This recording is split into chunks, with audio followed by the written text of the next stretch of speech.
नमस्कार। आज हम बात करेंगे फार्मर प्रोटेस्ट की, जो पंजाब में चल रहा था। पहले भी एक प्रोटेस्ट हुआ था जिसके बाद सरकार ने तीनों कृषि कानून वापस ले लिए थे। लेकिन फिर एक पूरी श्रृंखला चली। कभी टीचर्स प्रोटेस्ट, कभी फार्मर प्रोटेस्ट, प्रोटेस्ट पे प्रोटेस्ट होते रहे। पहले आम आदमी पार्टी ने ही इनको फलने फूलने का मौका दिया था। खुद इन्होंने ही खाना बांटा था, पिज्जा लंगर लगवाए थे, ऐसे आरोप लगे हैं। और केजरीवाल जी कहते थे कि हम किसानों को सपोर्ट करेंगे, किसान का ये करेंगे। जब इनकी सरकार आई उसके बाद हर हफ्ते, हर महीने कुछ कुछ ना कुछ करके प्रोटेस्ट होने लगता है। तो इन्होंने अब पूरा बॉर्डर रोक लिए थे, सब कुछ।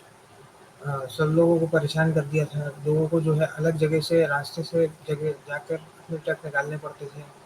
कई लोगों ने तो ये तक भगवंत मान को धमकी देती थी कि हम लोग इंडस्ट्री लगाएंगे ही नहीं। अदानी लॉजिस्टिक पंजाब को छोड़ के चला गया था।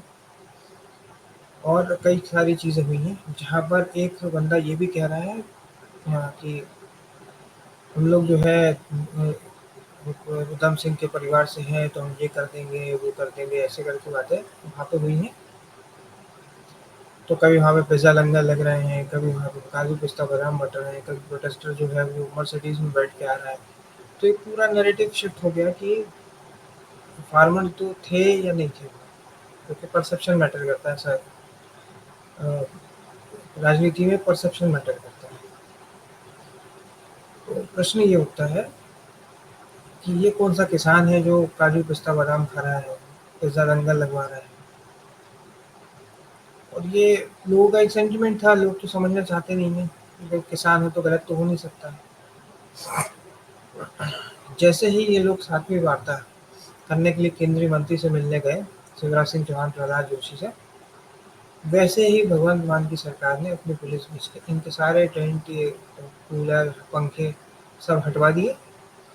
और आपको लगेगा ही नहीं कि कल सुबह से, अगर आप देखते, वहाँ पे अब गाड़ियाँ गुज़र रही हैं। अब ऐसा लगेगा ही नहीं वहाँ पे प्रोटेस्ट हो रहा है। आप समझिए कि आपने ही एक भस्मासुर पैदा किया था और अब आप ही खत्म कर रहे हैं। किसान जो है उसको हर चीज़ मिलती है, सब्सिडी मिलती है उसको, जो जो भी चाहिए, बीज मिलते हैं उसको, पेस्टिसाइड देते हैं, फर्टिलाइज़र देते हैं। बट वो किसान जो है वो ये नहीं सोचता है कि हम लोग जो खा रहे हैं उसमें कितना सारा पेस्टिसाइड, फर्टिलाइज़र डाला जाए। एक पूरा एरिया पंजाब में कैंसर एक्सप्रेस के नाम से जाना जाता है। बट लोगों को फ़र्क नहीं पड़ता। किसान जो है उसको ये सारी सब्सिडीज़ होती है। अगर पूरा पंजाब सिर्फ़ चावल उगाएगा, तो सबका चावल नहीं बिकने वाला। पूरा महाराष्ट्र सिर्फ़ गन्ना उगाएगा या कपास उगाएगा, तो सबका कपास या गन्ना नहीं बिकने वाला है।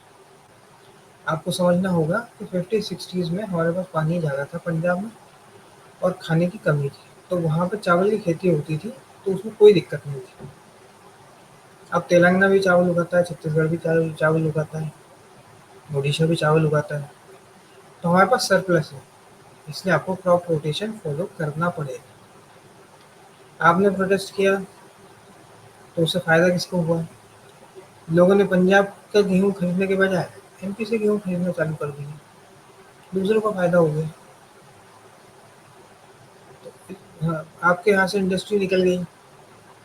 कई लोग तो ये भी आरोप लगाते हैं कि टोल नाके पे खड़े हो जाते थे और तो अगर 150 रुपये टोल है तो 100 रुपये वसूलते थे, अपनी जेब में रखते थे। कोई जिसने किसान नेता लिख के रखा है वो टोल टैक्स भी नहीं लेता था अपनी गाड़ी के ऊपर।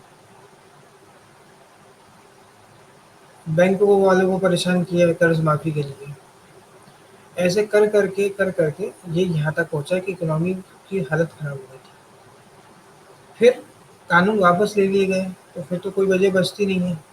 अब आप ही को था कि हम तो मंडी में ही बेचेंगे, तो बेचिए। अब प्रोटेस्ट हुए कि मंडी वाले खरीद नहीं रहे हैं। पहले प्रोटेस्ट था कि हम तो मंडी में ही बेचेंगे।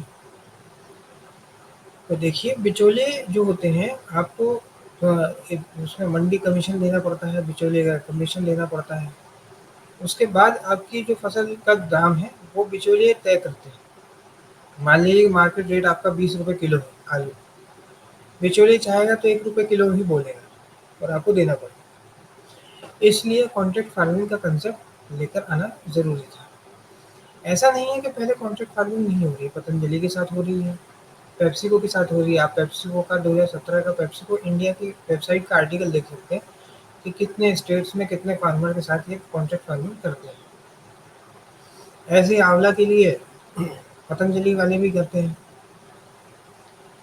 तो उसका एक प्रॉपर कानून बना दिया जाता है, तो किसान को आसानी होती। लेकिन किसान, जो तथाकथित किसान थे, उनको समझना तो है नहीं। और सरकार को भी प्रोटेस्ट जो है होते हैं, उनको कंट्रोल करना आता नहीं है, इसलिए सरकार ने चलने दिया। उसमें बातचीत करते गए, करते गए, करते गए, कोई फ़ायदा ही नहीं है। यही पुलिस, एक ज़माने में ऐसा था कि अमृतपाल सिंह ने अपने जो समर्थक थे, उनको थाने से छुड़वा लिया था, कुछ नहीं कर पाए थे। अब आज यही पुलिस जो है प्रोटेस्टर्स को एक झटके में साफ कर देती है। तो पुलिस चाहे तो सब कुछ कर सकती है, इससे ये समझ में आता है। तो ये इमोशंस में बह के, डर के केंद्र सरकार को निर्णय नहीं लेनी चाहिए। राष्ट्रीय हित सर्वोपरि रखना चाहिए और थोड़ा-सा सख्ती अपनाना ज़रूरी है। ये गांधीगिरी से चीज़ें नहीं होती कि हम वार्ता करें।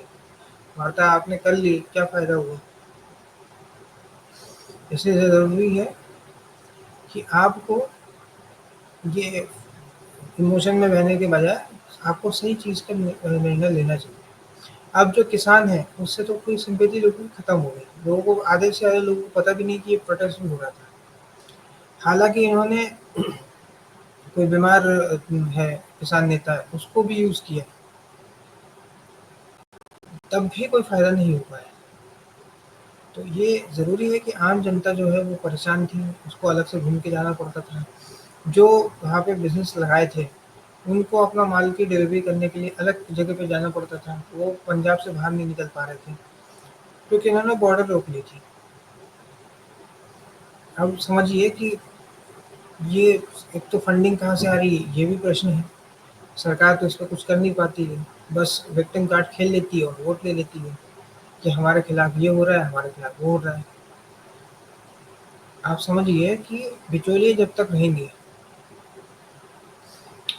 तब तक किसान को सही दाम मिलने वाला नहीं है।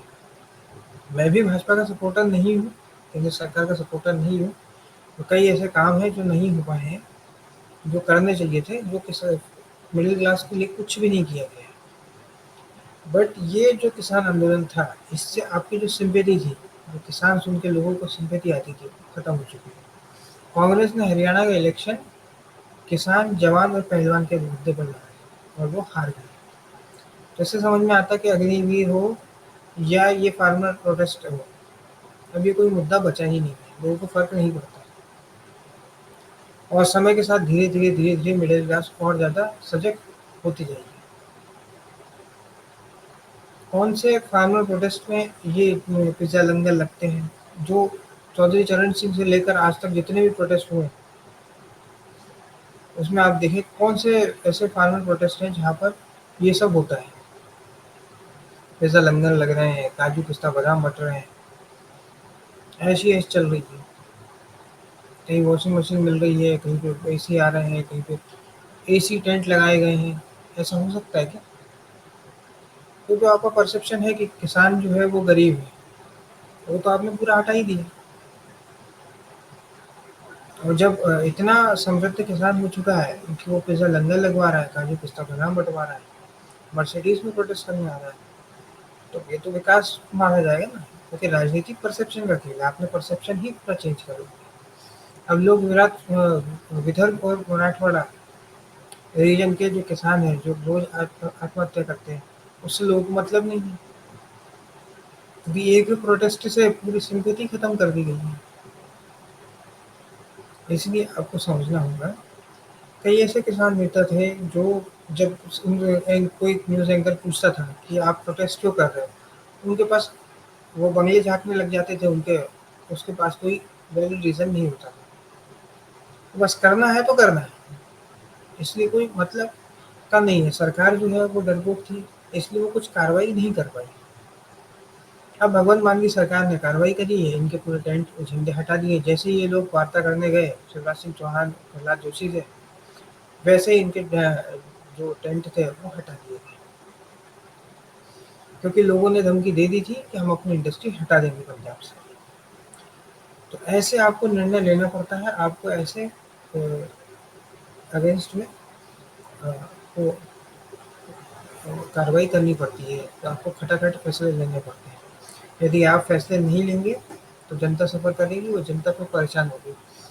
कई ऐसे आए हैं जहाँ पे तथाकथित किसान जो है वो लड़ रहा है एक आम जनता से। आम जनता पिसती है इसमें, आपका तो कुछ जा नहीं रहा है, आप तो अपने आलीशान बंगलों में बैठे हो, प्राइवेट जेट से घूमते रहते हो, घूमने फिरने फोटो खिंचवाने के अलावा कोई काम नहीं है आपको। अभी कुछ बोल देंगे तो फिर टैक्स लगा दोगे। तो टैक्स पेयर जो पैसा देता है वो अपनी सड़क पे नहीं चल सकता है, क्योंकि आपको सो कॉल्ड किसान जो है वो धरना दे रहे हैं। अब ये है कि क्रॉप रोटेशन आपको करना पड़ेगा। चावल की आप खेती करोगे तो वह पहले ही वाटर क्राइसिस हो चुका है पंजाब में, पीने के लिए भी लोगों के पास पानी नहीं रहेगा। ज़्यादा भावनाओं में बहने के बजाय आपको समझना होगा कि समस्या क्या है। छोटे किसान को कोई फ़ायदा नहीं होता है ये सबसे। बड़ा किसान का जो है बिचौलिए में पैसा मिल जाता है, उसको मतलब नहीं है। और बाकी स्टेट्स में भी तो किसान हैं, उन्होंने कोई किसान प्रोटेस्ट को सपोर्ट नहीं किया। तो अब किसान को सिंपैथी ही खत्म हो चुकी है, लोगों को फर्क नहीं पड़ता है। जो सिंपैथी थी कि किसान है, गरीब है, बेचारा है, वो अब खत्म ही हो चुका है। अब लोगों को ऐसा नहीं लगता कि बेचारा है, तो उन्होंने ऐसी ऐसी चीज़ें देख ली हैं, ऐसी ऐसी चीज़ें सुन ली हैं तथाकथित किसान सपोर्टर से, किसान नेताओं से, कि उसके बाद अब लोग इतना भाव में नहीं बहते हैं। आज के इस वीडियो में इतना ही। आपको क्या लगता है ये आप कमेंट सेक्शन में बता सकते हैं। वीडियो अगर पसंद आए तो वीडियो को लाइक करें, शेयर करें और चैनल को सब्सक्राइब करें। धन्यवाद।